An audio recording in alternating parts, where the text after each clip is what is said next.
یہ کہانی ایک چھوٹے سے گاؤں کی جس میں ایک لڑکی رہتی ہے جس کا نام ہے مانگو، جو اپنے خوابوں کو دیکھتی ہوئی راتوں کو بیٹھ کر مسکراتی ہے۔ مانگو جس کا دل خوابوں اور کچھ خواہشوں سے بھرا ہوا ہے، ہر روز ایک نئی دنیا کا خواب دیکھتی ہے۔ آم کے درخت کے نیچے ایک دن گاؤں میں ایک غریب بچہ آیا، رحمت، جس کا چہرہ زخموں اور امید کی کمی سے بھرا ہوا ہے۔ مانگو نے اپنا آخری آم اس کو دے دیا اور اسے محبت سے پوشیدہ خوابوں کی باتیں سنائیں۔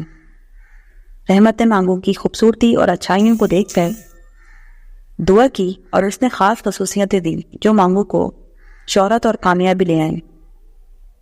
مانگو نے اپنی شہرت کا استعمال کرتے ہوئے گاؤں کے بچوں کے لیے اسکول کھولا اور تعلیم میں بہتری کی راہوں میں رہنمائی کی۔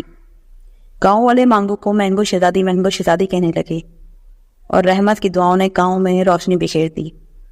مانگو نے سمجھا کہ واقعی شہزادی وہ ہے جو دوسروں کی مدد کرتے ہیں اور محبت کا پیغام پھیلاتے ہیں، اور ایسا کرتے ہوئے وہ گاؤں والوں میں سب کا دل جیت گئے۔